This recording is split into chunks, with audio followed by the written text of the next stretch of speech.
গণহত্যার প্রতিবাদে আজকের এই গণমিছিল এখন এখান থেকে শুরু হবে। আমরা শত্রু হিসাবে দেখতে পাবে ইহুদিদেরকে এবং মুশরিকদেরকে। মুহাম্মাদুর রাসূলুল্লাহ। ইতিমধ্যে সারা পৃথিবীতে বিশ্ব শান্তির জন্য হুমকির হচ্ছে মার্কিন সাম্রাজ্যবাদের পৃষ্ঠপোষক ইহুদি জায়নবাদ, ইহুদিবাদীরা আজকে সমস্ত আন্তর্জাতিক নীতি, আন্তর্জাতিক আইন লঙ্ঘন করে ফিলিস্তিনের গাজাতে গণহত্যার মাধ্যমে বিশ্ব মানবাধিকার ও মানবতাকে প্রতিফলিত করেছে বারবার ইসরায়েল। কিন্তু দুঃখজনক হলো সত্য, আমরা মুসলমানরা প্রতিরোধ গড়ে তুলতে পারি নাই।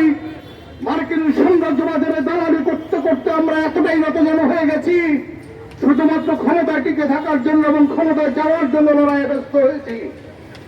বিশ্ব মুসলিম আজকে নিজেদের রাজতন্ত্র টিকিয়ে রাখার জন্য মুখে ফিলিস্তিনের জনগণের পক্ষে অবস্থান নিল।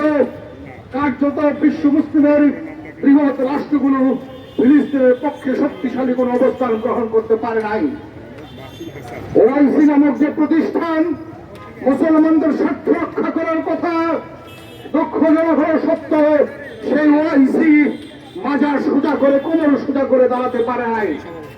সুতরাং আমাদের দেশে দেশে প্রান্তে প্রান্তে সকল মুসলিম রাষ্ট্রের মুসলমানদেরকে ইসরায়েলের আগ্রাসনের বিরুদ্ধে, মানবতা এবং মানবাধিকারের বিরুদ্ধে যে আগ্রাসন, তার বিরুদ্ধে আমাদের ঐক্যবদ্ধ জন এবং গণ আন্দোলন গড়ে তুলতে হবে এবং ইসরায়েলি পণ্য সহ মার্কিন সাম্রাজ্যবাদের, ভারতীয় আধিপত্যবাদ সহ সকল আধিপত্যবাদ সাম্রাজ্যবাদী শক্তির সকল পণ্য বর্জন করতে হবে। নিজের দেশের স্বাধীনতা সার্বভৌমত্ব রক্ষা করার জন্য আমাদের দেশের পণ্যই আমাদেরকে ব্যবহার করতে হবে। এটি যদি আমরা করতে পারি তাহলে শুধুমাত্র বক্তব্যের মধ্যেই আমরা সীমাবদ্ধ থাকবো। আজকে ফিলিস্তিনি গাজাতে গণহত্যা হচ্ছে, আজকে ভারতের পার্শ্ববর্তী ভারতের রাষ্ট্রে এই রমজান মাসে মসজিদে শুধুমাত্র নামাজ পড়ার অপরাধে একজন স্কুল ছাত্রকে পেটে হত্যা করা হচ্ছে।